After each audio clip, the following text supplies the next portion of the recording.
Bom, muito obrigada pelo convite, Florestan Fernandes Júnior, Xixo Piragibe, né? É um prazer estar aqui discorrendo sobre a obra de Furtado, né?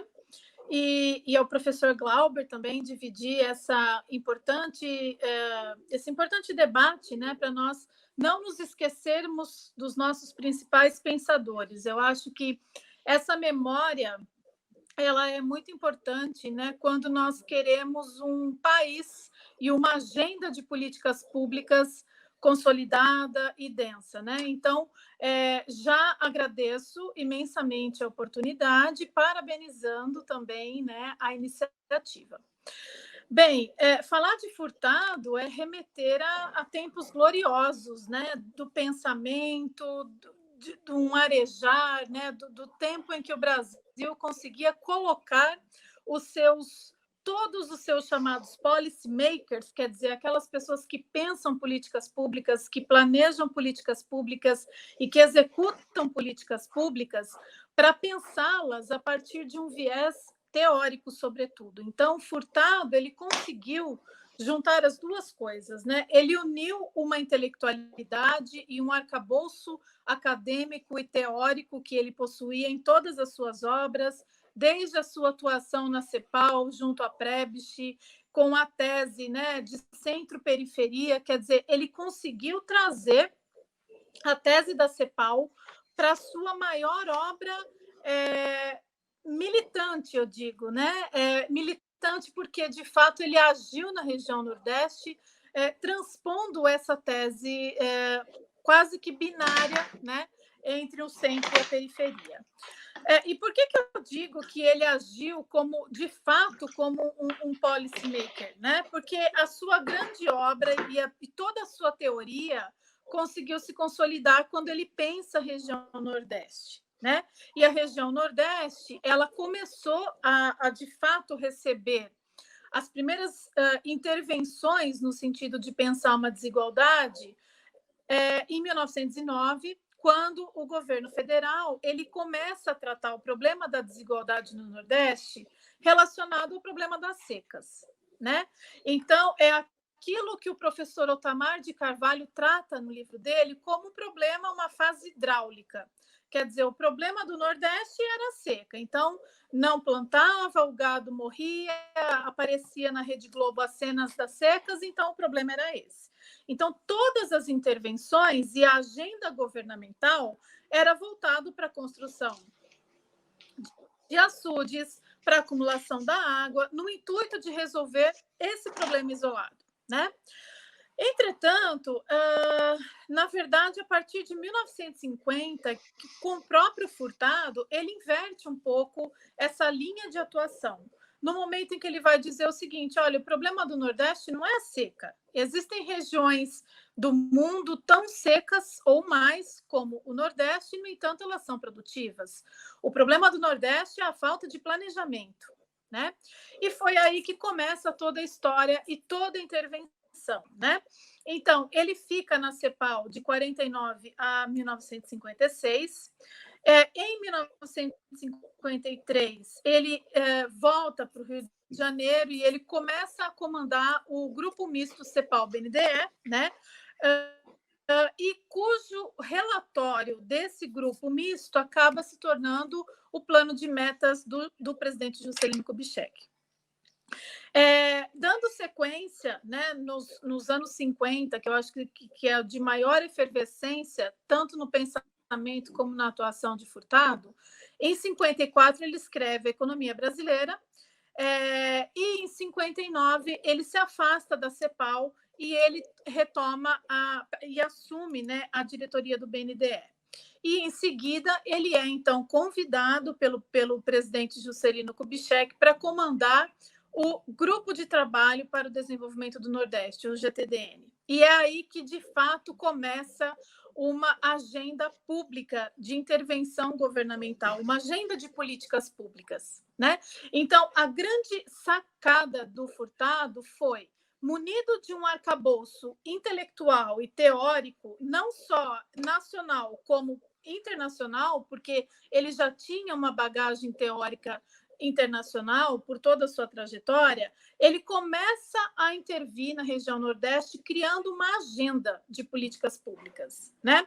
Então, nós podemos dizer que aquela fase hidráulica, né, do combate às secas, da criação dos açudes, de cisternas e tudo mais, passa a ser substituída por uma fase hidráulica, uma fase de planejamento, na verdade, né? Uma agenda de políticas públicas.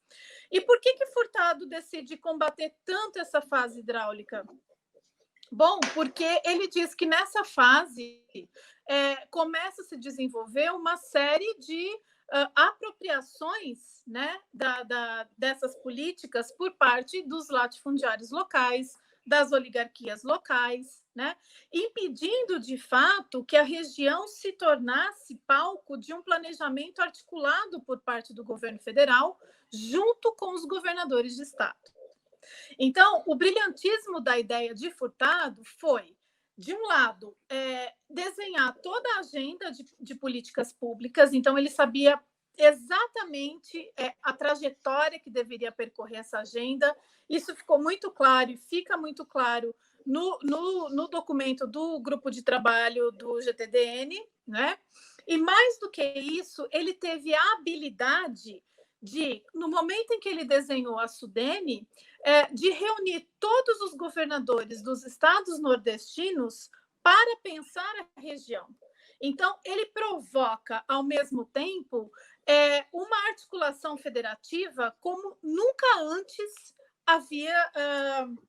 o Brasil havia experimentado, né? Inclusive hoje, será que dá para imaginar essa situação? Quer dizer, todos os governadores nordestinos sentando numa mesa para falar sobre políticas públicas, não dos seus estados isoladamente, mas da região Nordeste, né? Então, só um intelectual, né, com a bagagem de Furtado foi capaz, de fato, de promover essa articulação, né?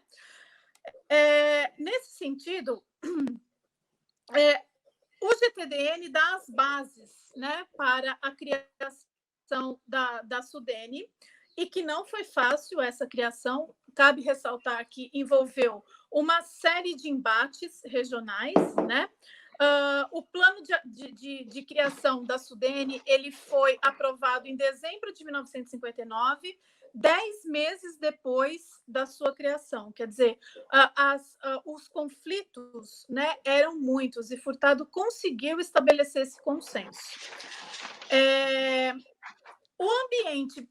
É importante dizer da dificuldade de Furtado também nesse momento de criação da Sudene, porque o ambiente pré-Sudene ele era bastante complexo, né? Havia um atraso econômico muito significativo na região, com o predomínio de estruturas rurais, tradicionais, com latifúndios improdutivos. O coronelismo era um ingrediente muito forte, quer dizer, que impedia, de certa maneira, um pensamento progressista da região, né? E, na verdade, se no meio rural o coronelismo e as estruturas latifundiárias elas imperavam, nos centros urbanos, por outro lado, o que se observava era o desemprego, a miséria, né? E grande parte de uma população ociosa. Então, esse foi o cenário que antecedeu a criação da Sudene, além de movimentos revolucionários do campo também, né? Como as próprias ligas camponesas, a atuação dos sindicatos rurais, os movimentos de educação de base, né?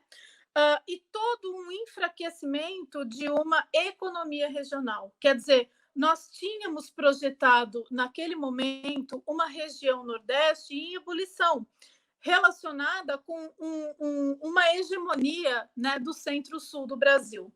Quer dizer, então, era necessário, e mais do que necessário, que o governo federal pensasse, né, formas de desarticular todos esses fenômenos que estavam promovendo o esfacelamento do próprio federalismo, né?